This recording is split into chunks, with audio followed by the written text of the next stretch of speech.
Assalamualaikum warahmatullahi wabarakatuh. Selamat pagi anak-anakku semuanya. Bagaimana kabarnya hari ini? Sehat ya? Pada kesempatan kali ini Pak Misbah akan melanjutkan penyampaian materi IPA mengenai metamorfosis pada hewan. Terlebih dahulu disiapkan buku catatan dan buku tematik 4F, dibuka halaman 15 dan 16. Sudah ya? Nah, sekarang disimak penjelasan Pak Misbah. Pada pertemuan lalu, kita sudah belajar mengenai daur hidup hewan. Hayo, masih pada ingat kan ya, apa daur hidup hewan itu? Nah, sedikit akan Pak Misbah ulangi kembali. Daur hidup hewan adalah rangkaian tahapan hidup hewan yang berulang-ulang.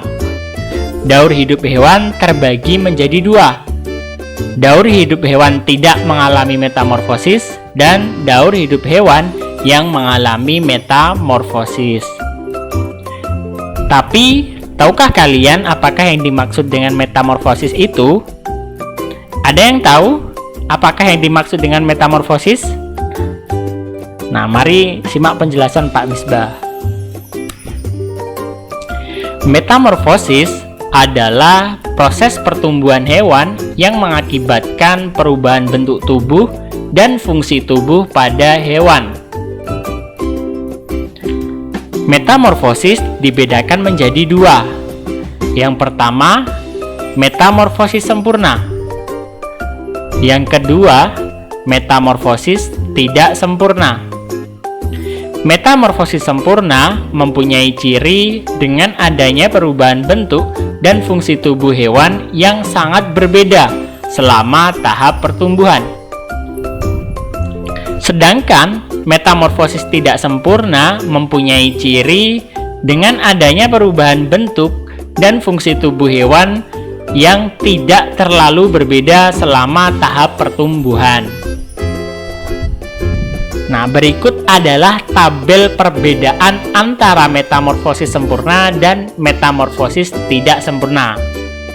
Perbedaan tubuhnya, pada metamorfosis sempurna ada perubahan bentuk dan fungsi tubuh yang sangat berbeda pada setiap tahap metamorfosis. Sedangkan pada metamorfosis sempurna, perubahan bentuk dan fungsi tubuh pada setiap tahap metamorfosis hanya sedikit. Kemudian, ciri khusus. Pada metamorfosis sempurna memiliki ciri khusus yaitu ada tahap kepompong atau pupa. Sedangkan untuk ciri khusus metamorfosis tidak sempurna tidak ada tahap kepompong atau pupa. Kemudian perbedaan tahapnya. Pada metamorfosis sempurna melalui 4 tahap. Sedangkan pada metamorfosis tidak sempurna hanya mengalami 3 tahap. Nah, tabel perbedaan berikut ini hanya berlaku untuk hewan jenis serangga ya.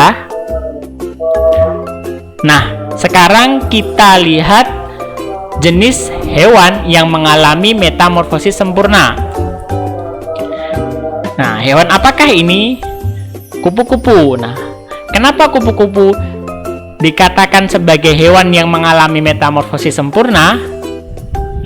Yang pertama, karena pada tahap metamorfosis kupu-kupu ada perubahan bentuk dan fungsi tubuh yang sangat berbeda pada setiap tahap metamorfosis kupu-kupu.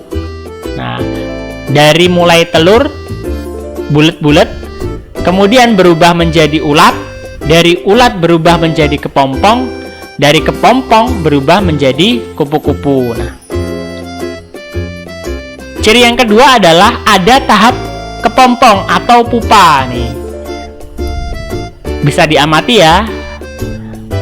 Kemudian yang ketiga adalah melalui 4 tahap metamorfosis, dari mulai telur, ulat, kepompong, yang terakhir kupu-kupu. Nah, untuk metamorfosis tidak sempurna, ada hewan apakah ini? Nah, kecoa. Kenapa kecoa dikatakan sebagai hewan yang mengalami metamorfosis tidak sempurna?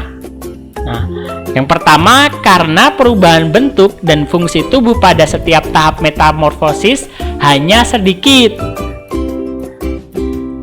Yang kedua, tidak ada tahap kepompong atau pupa ya, hanya ada telur, anak kecoa atau nimfa. Nimfa itu hewan muda. Kemudian ada kecoa dewasa. Nah, yang ketiga yaitu melalui 3 tahap metamorfosis ya. Yang pertama ada telur kecoa, yang kedua ada anak kecoa atau nimfa, yang ketiga adalah kecoa dewasa. Nah, sudah paham ya anak-anak? Nah, selanjutnya kalian Pak Misbah minta untuk mencari dan menemukan hewan-hewan yang mengalami metamorfosis sempurna dan metamorfosis tidak sempurna. Nanti diberikan alasannya ya. Ada alasan pertama, alasan kedua, dan alasan ketiga. Nanti mencari 3 hewan, metamorfosis sempurna 3 hewan, metamorfosis tidak sempurna 3 hewan. Sudah paham ya tugasnya?